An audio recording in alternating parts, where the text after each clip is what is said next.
It is time for our weekly roundup of all the top stories in the world of tech and gaming. With me is CNET editor Jeff Bakalar.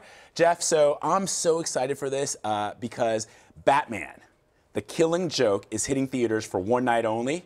I mean, that's incredible. It's kind of amazing because the fact that they've tried to make this for so long and now it's going to be this amazing cartoon. Yeah. That one night only, though. One night only. That's not very fair. They've tried to do it twice. Right. After two unsuccessful attempts, but finally it's going to hit the theaters. It's opening for just like one night. We got parts of the trailer that we can show there. Yeah, man. So it's Alan Moore and Brian Bullen's 1988 graphic novel. I was just old enough to not get my hands on that. And it looks at the Joker's past. So you sort of see the Joker struggling as this comedian, leading up to a very, very bad day that drove him insane and turned him into the clown prince of crime. Yeah, and you know, this comic book and probably movie is very controversial because in it he shoots Barbara Gordon, Commissioner Gordon's daughter, who many fans will know as Batgirl, and he paralyzes her. She then goes on to become the Oracle, a character in the Batman comic books. But a lot of people said that this was violence against women personified in a major way for like a bunch of fanboys, and so there's been some controversy about that. But it is probably considered, along as we were just saying with The Dark Knight Returns, one of the greatest graphic novels of all time. Yeah, I mean, it has a legacy for sure. That has sort of become gospel, right? Like, anytime Barbara Gordon is portrayed sort of beyond that in Batman fiction, wherever that might go, she's in the wheelchair. That's right. And she's sort of just, she's always sort of been paralyzed as kind of like her character, and it sort of shapes her. Yeah, for sure. But you also, as you pointed out, you get this really interesting insight into how the Joker became the Joker, and I won't give it away because it is a fascinating look at like a psychological look at how somebody can become as insanely evil as the Joker. So The Batman Killing Joke, July 25th, 7:30 p.m. in select theaters nationwide. All right, moving on. One of the most played video game series in the world is finally making its theatrical debut this weekend. Yeah, you've seen the theater posters everywhere. Warcraft is in theaters Friday, but Jeff, we're gamers, and I was excited to see this, but the reviews, man, have been bad. Rotten Tomatoes, dude, look at this. Measly 26% on Rotten Tomatoes.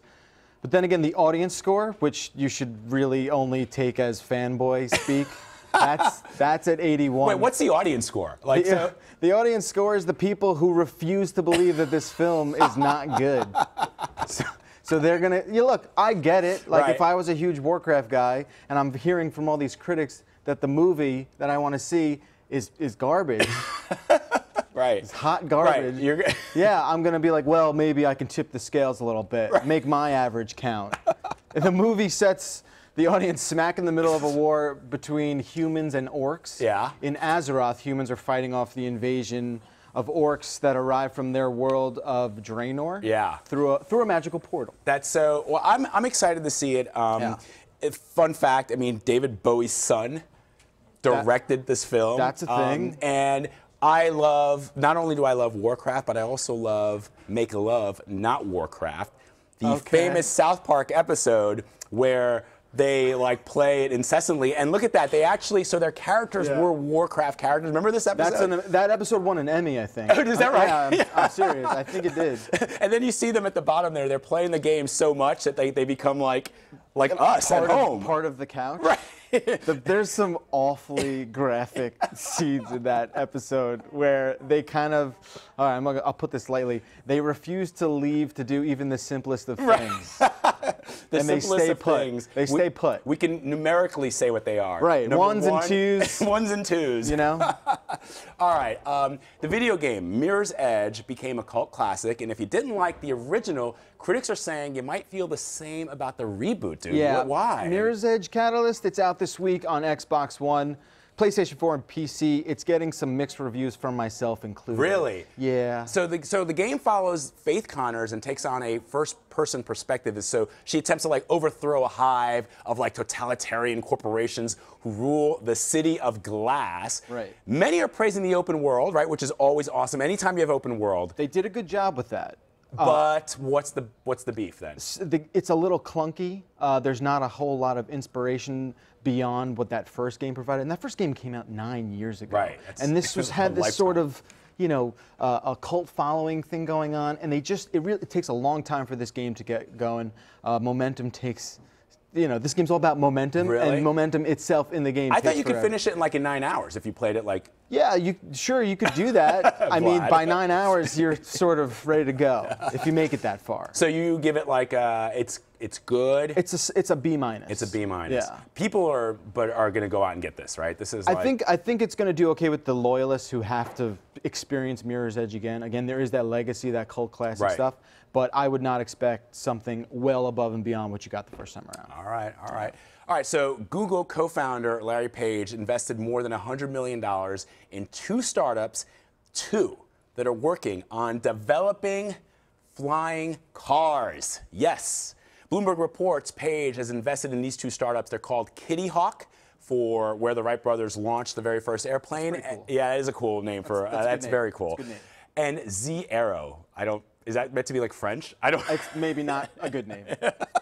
So both are working on competing flying car design. So what do you know about these 2 startups? I mean, they're sort of mysterious. Yeah, we don't know a lot about them at all. I think, I don't want to make any assumptions, but it's stuff like this. Yeah. Seems like we get a lot of this sort of like chasing sci-fi. Right. And what winds up happening is it's a whole lot of money sort of in R&D and getting it off the ground. But it's more of just like a proof of concept. And that's kind of what has been the case with this, you know, flying car fetish that we just have because of movies like this, right? Yeah, I mean, which I get. Don't forget, Fifth Element took place in 2555, or like that's really far away. It's not. It wasn't like it's not like, you know, some movies when we were growing up. It's like the year 2000. Yeah. Right. No, this is like 500 years from where we are today. And I'm with you. I want flying cars too, but like, let's think about what kind of complete and total Department of Transportational revamp that would have. Like, just think about it for a second, how practically impossible. Well, if you remember, like, in Fifth Element and in movies like, even, I think there were flying cars in, what's that Arnold Schwarzenegger movie where he goes to Mars? Oh, Total Recall. Total Recall, right? It's like the ground is like the ghetto, like whole, like... It's like the swamp. Right. It's like under the dust, yeah. It's like all the groundlings have. But I gotta say, man, like, I mean, we always talk about, like, virtual reality, and that's probably a little bit closer to this, but we grew up watching movies with like incredible flying cars, so we just posted up there the Fifth Element. But going back to Chitty Chitty Bang Bang, right, which is like one of the earliest movies where I saw a car flying. It didn't look like that. It didn't look like the Fifth Element. And you know, then the Jetsons, the cartoon, the Jetsons. You had obviously the Flying DeLorean, which you and I have geeked out over many times. And even there are the Jetsons in the flying car, and even like Grease. If you're like a rom-com fan, right? But you're clearly not, Jeff Bakalar. No, but it's just, if you watch the end of that movie, there's no good reason that car should just fly away. It takes off. Right. What is that? They're just like, hey, you and I are going to be together forever. It's awesome. Yes. And then the movie enters like some weird, bizarro sci-fi thing. Do we where have the car that picture flies of away. Grease, like the car in Grease? And like everyone's flying? just like, bye. Right. Not faces of terror, where it's like, whoa, you've never seen a flying car. This is crazy. You're so, you know, I never thought about it that way. Like the whole movie is like, you know, go Grease lightning, right? And it's like, I get that. I get the idea that high school kids are singing. A preface to like High School Musical, that whole thing. Sure. But then you're right. At the end, what? The car flies away, and Sandy and Danny are like, goodbye, and everybody at the high school is like waving to them. No one's shocked at all. This is like, this is normal. This is a Friday in wherever they're from. God, I forget. awesome. It's absurd. All right, moving on to our final topic. In a conversation with the Huffington Post, astrophysicist Neil deGrasse Tyson says he thinks kids aren't being taught critical thinking, which can lead people to thinking the Earth is flat, like a certain rapper named B.O.B. This is his Twitter account. The cities in the background are approximately 16 miles apart. Where is the curve? Please explain this. And CNET, your publication, Jeff, also had an interesting breakdown from Neil deGrasse Tyson about this. So what's Tyson saying? Well, he's saying what happened to critical thinking? What happened to science? You know, his argument, and obviously he's an astrophysicist, so he has a very sort of, not binary look at the world, but a very sort of like matter of fact, let's test out this hypothesis, scientific method and all that stuff. I think he is sort of leaning to the side of, we have all these search engines at our fingertips. Information is instant, and you don't really need to arrive at that answer. You just sort of pop in a few keys and you get that response back. Right. And I think he's saying, well, hey, where's the room for like self-discovery? Where's the room for understanding, like, because the sun disappears at night, right. it has to be a round planet. Like, people, sort of forget there's a rules. thing, right? People always say things like, well, if you believe science, and he always says, no, it doesn't work like it's not that. about like, it's not an opinion. Right. Yeah. It's this is reality. This is fact, in terms of the things that we've been able to prove. Yeah. Anyway, Jeff Bakalar, always good, man. This was fun. This is incredible. Thanks for having me.